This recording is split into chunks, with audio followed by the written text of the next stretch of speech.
Hey, before we dive in, make sure to hit that subscribe button and turn on notifications so you don't miss our daily Stoic wisdom.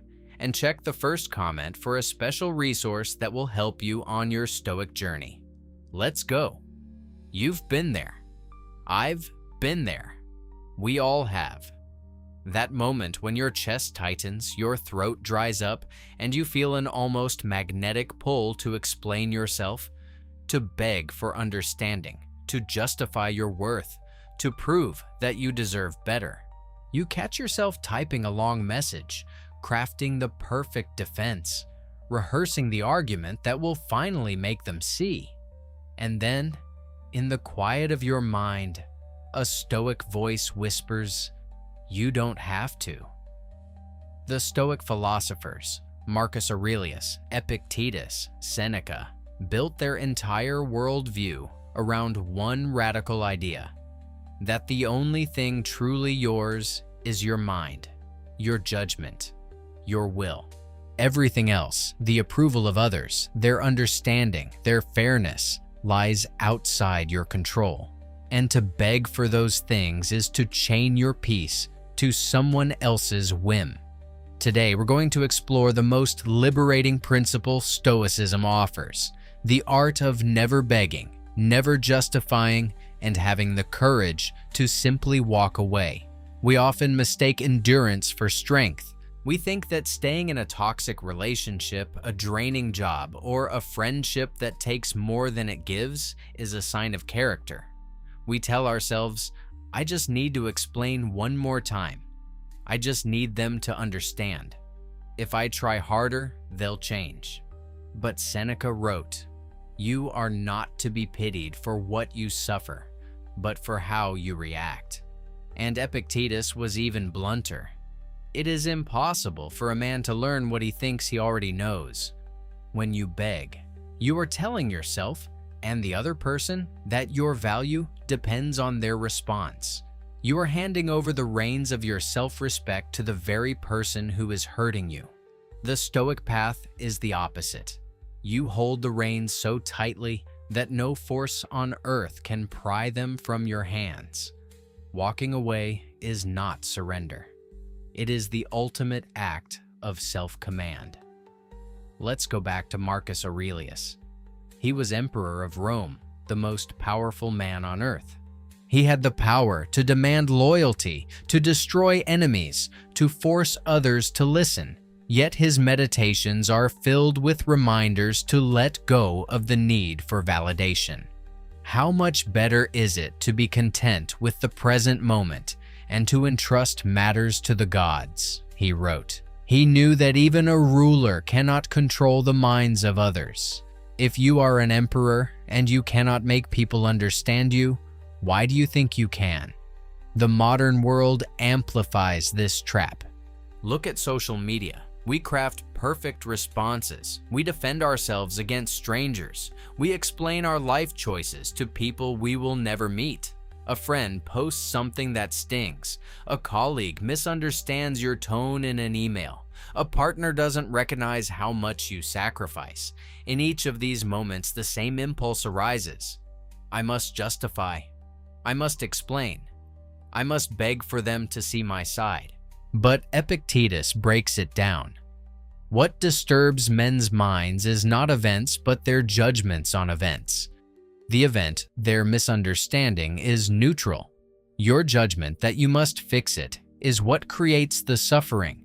So how do you break the cycle? First, you must recognize the feeling. The urge to beg and justify feels like a fire in your chest. It burns with the need to be heard. But the Stoic sees that fire as a warning signal, a sign that your ego is trying to take control. Pause, breathe.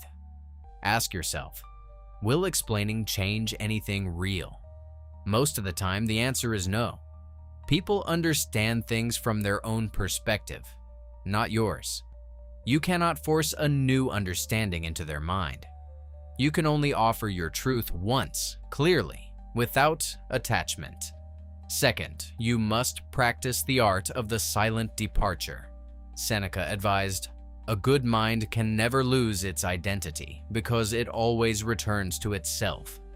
Walking away is not running away. It is returning to yourself. You leave the situation not because you lost, but because you remember your worth. In a relationship where you are constantly doubted, you walk away. In a job where your efforts are never enough, you resign.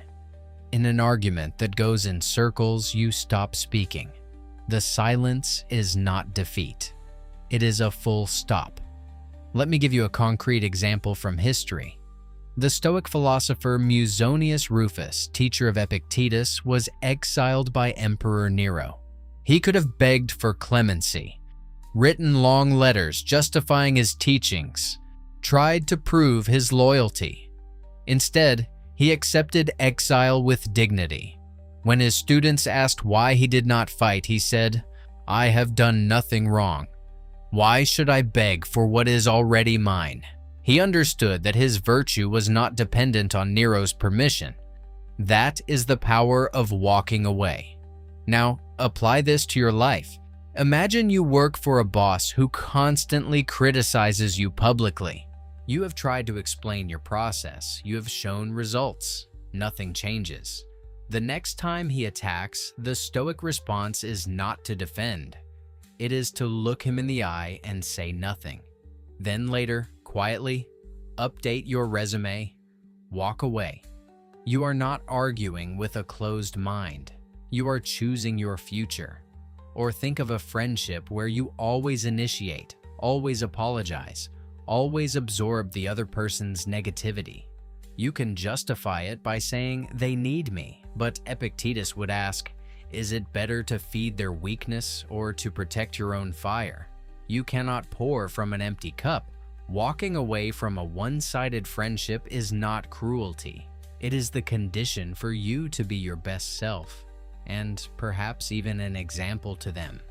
The hardest situation is a romantic partnership where love is still present, but respect is absent.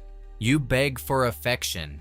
You justify your needs. You explain why you deserve loyalty. Each explanation weakens you. Marcus Aurelius wrote, "You have power over your mind, not outside events. Realize this, and you will find strength. You cannot control whether they love you the way you want, but you can control your decision to stay or leave." Walking away from someone you love is painful, but staying while begging is a slow poison. The Stoics did not advocate for a cold, emotionless life. They advocated for a life ruled by reason, by prohairesis, the faculty of choice. You always have a choice. You can beg or you can walk. One makes you a subject of others. The other makes you the sovereign of your own soul. Now, let's talk about the practical steps. I'm going to give you 3 actionable lessons you can start using today. Lesson 1, the one explanation rule. You are allowed to explain your position exactly once. Say it clearly, calmly, without emotion. After that, you are done.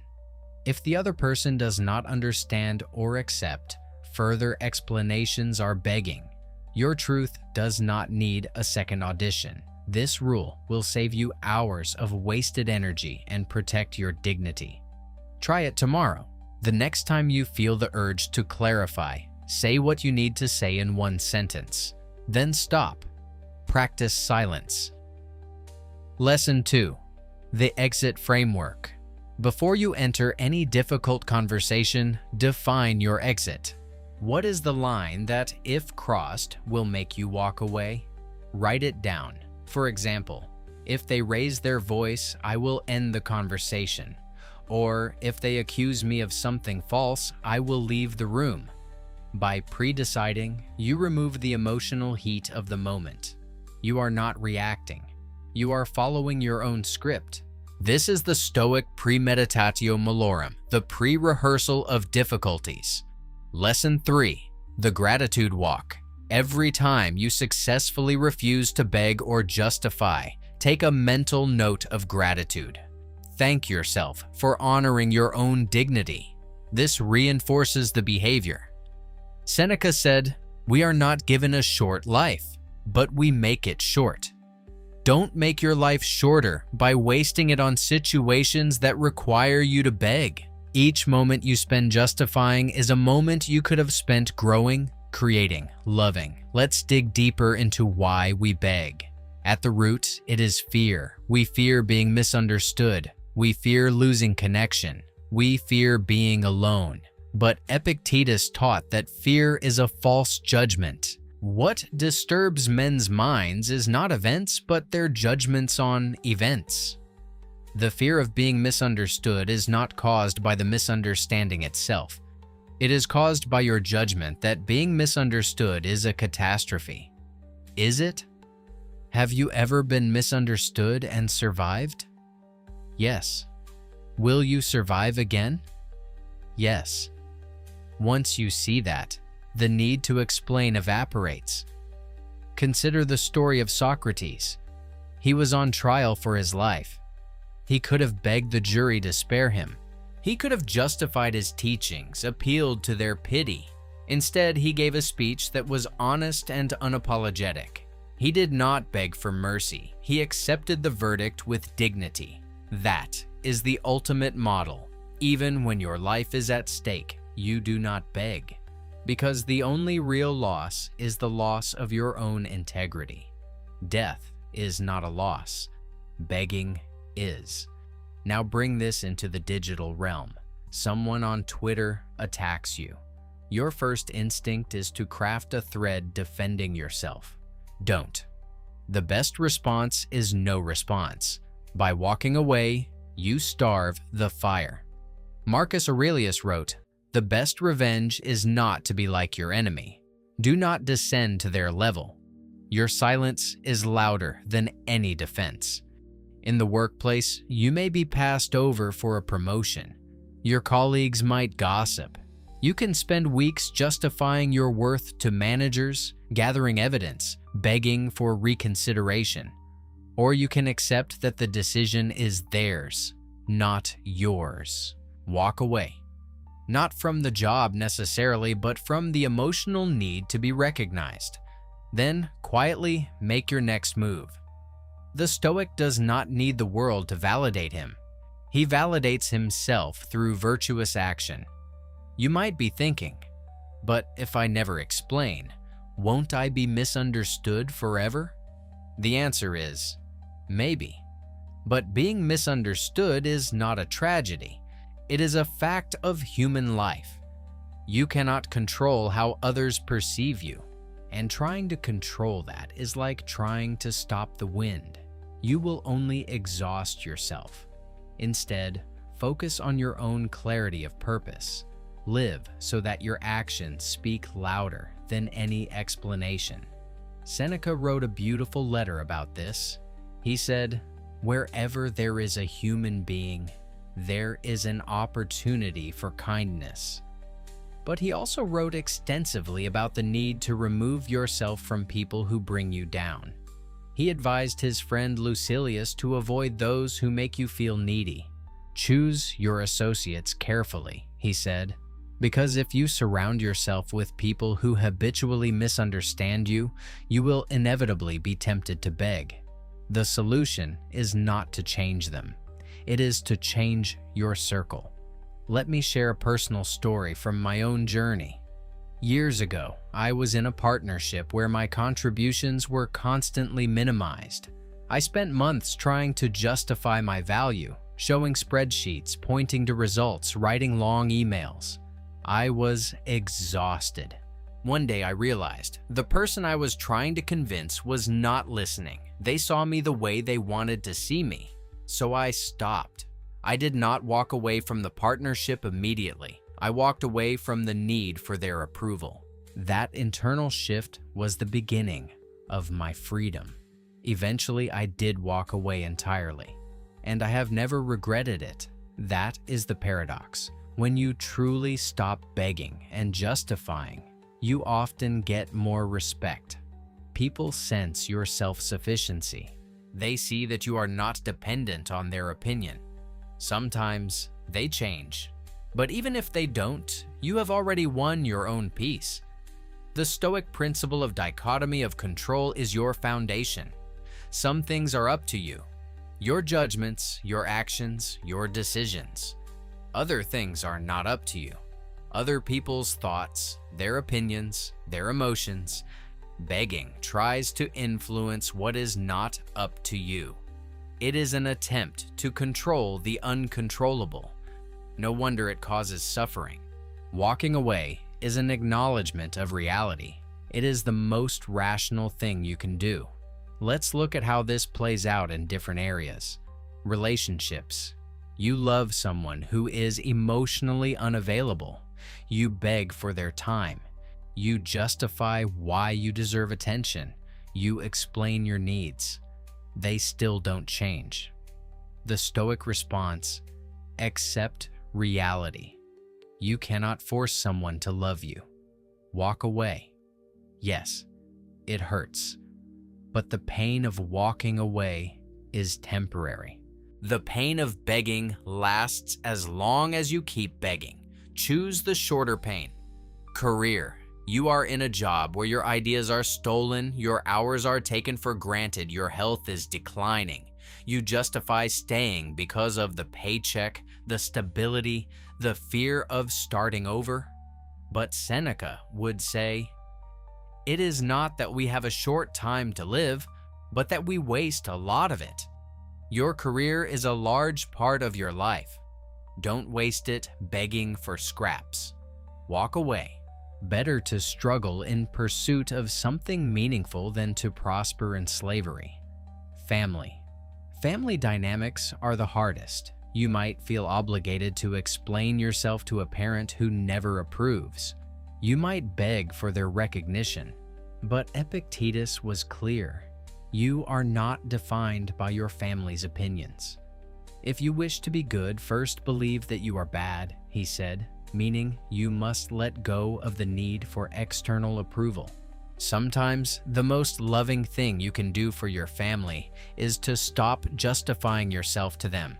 Set a boundary. Walk away from the conversation if it turns toxic. Your duty is to yourself first. Social circles. You belong to a group where you feel you must constantly prove your loyalty, explain your absences, justify your opinions. That is not a group. It is a prison. True friends respect your space. Real communities allow silence. Walk away from groups that demand constant justification. Find your people among those who trust you without explanation. Now, let's talk about the emotional transition. Walking away is not easy. You may feel guilt, doubt, and loneliness. The Stoics did not pretend these feelings do not exist. They simply taught that you should not be ruled by them. Seneca wrote, "What is the point of dragging up troubles that are past, or of being miserable before the time?" If you have chosen to walk away, do not second-guess yourself. The guilt will fade. The doubt is just your old habit begging for one more chance. Recognize it and let it go. One powerful exercise. When you catch yourself starting to justify, physically stop. Put your hand up in front of you, palm out, as if signaling stop. Say to yourself, "I don't need to prove anything." This breaks the emotional spiral. Then take a deep breath. Then do something else. Write in your journal. Go for a walk. Read a page of Marcus Aurelius. The urge to beg is like a wave. It rises, peaks, and falls. If you do not act on it, it will pass. You just need to ride it out. I want to emphasize that walking away does not mean running away from responsibility. If you have made a mistake, by all means apologize sincerely. Once. Then take corrective action. That is not begging. That is accountability. The difference is intention. Begging is about changing someone else's perception of you. Accountability is about owning your part without needing a specific outcome. Apologize, fix what you can, and move on. Do not grovel.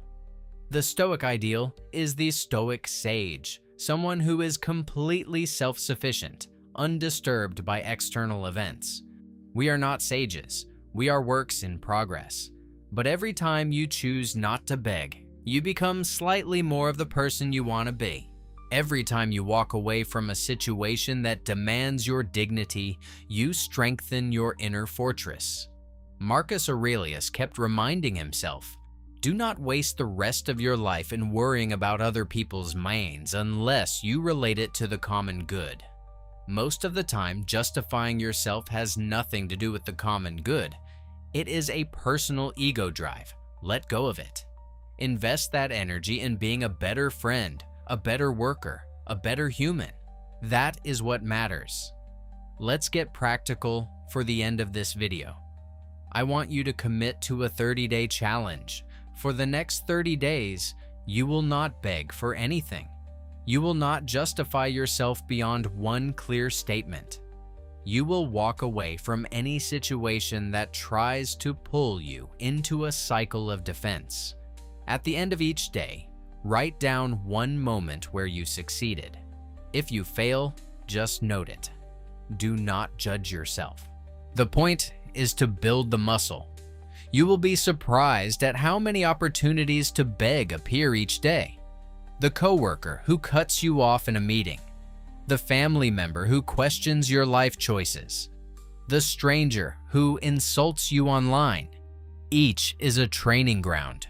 Treat it as a game. How can I respond with dignity and then walk away? The more you practice, the easier it becomes. I want to leave you with the words of Epictetus. It is not the things themselves that disturb us, but our opinions about them. Your opinion that you need to be understood is the only thing that disturbs you. Change that opinion, and the need to beg vanishes. You are free. Thank you so much for watching. If this resonated with you, please comment below with your thoughts. Don't forget to subscribe to Daily Stoic Insights to get more wisdom like this daily. The link in the description has extra resources to support your Stoic journey. See you in the next video.